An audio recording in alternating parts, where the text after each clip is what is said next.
much for inviting me here today. I'm actually really very honored to be here and speaking to you.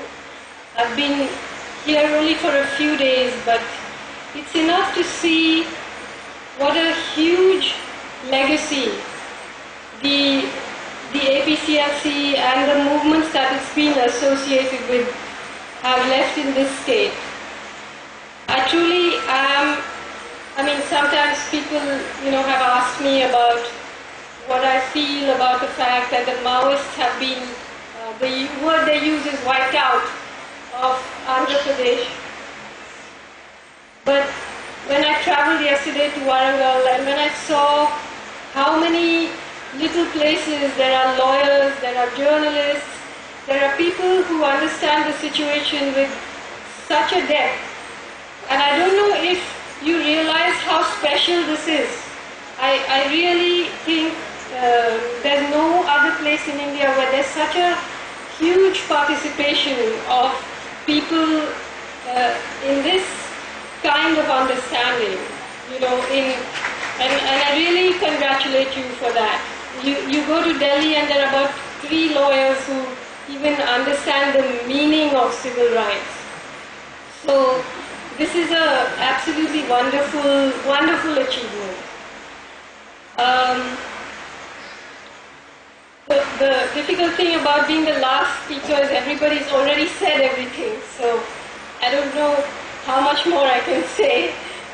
And I'm sorry, मैं आपको माफ़ी मांगती हूँ आपसे कि मैं अंग्रेज़ी में बोल रही हूँ, मुझे वैसे तेलुगु तो आती नहीं है, but it's okay. I hope it will be translated afterwards.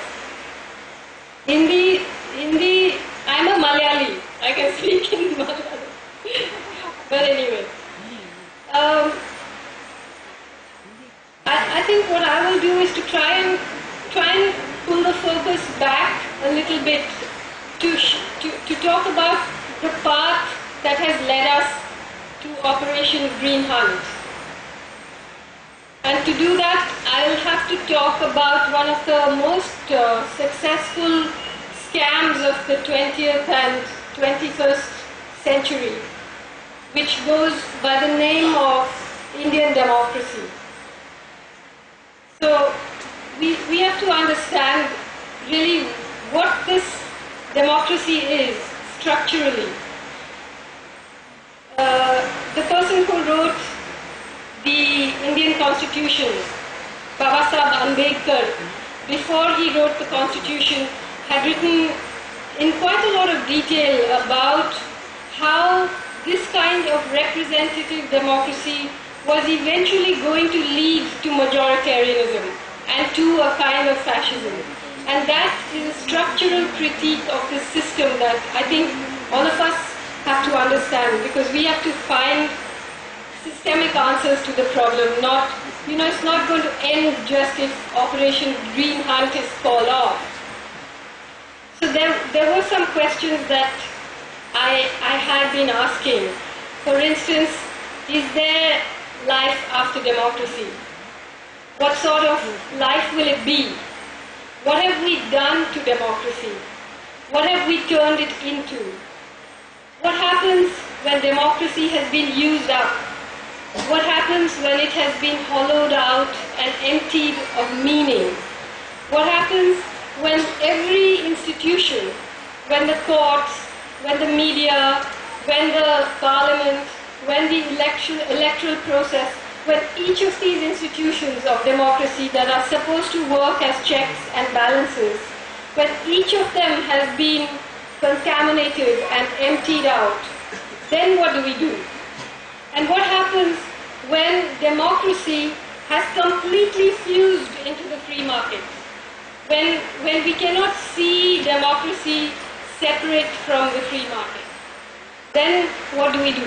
When our entire imagination has been constricted into only looking at profit, only looking at numbers, at growth rate, then what do we do?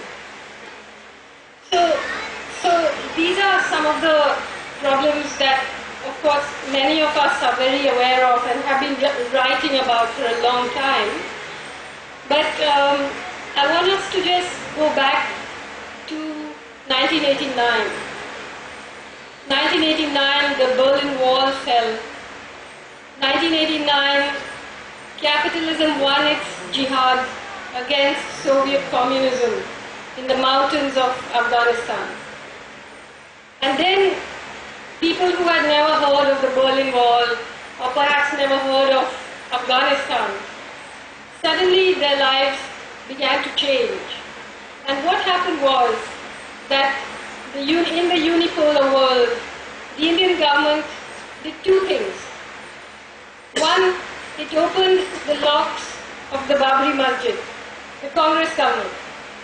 Two, it opened the locks of the market. So it opened the doors for two kinds of fascism: Hindu nationalist fascism and economic fascism, which goes by the name of neoliberalism now.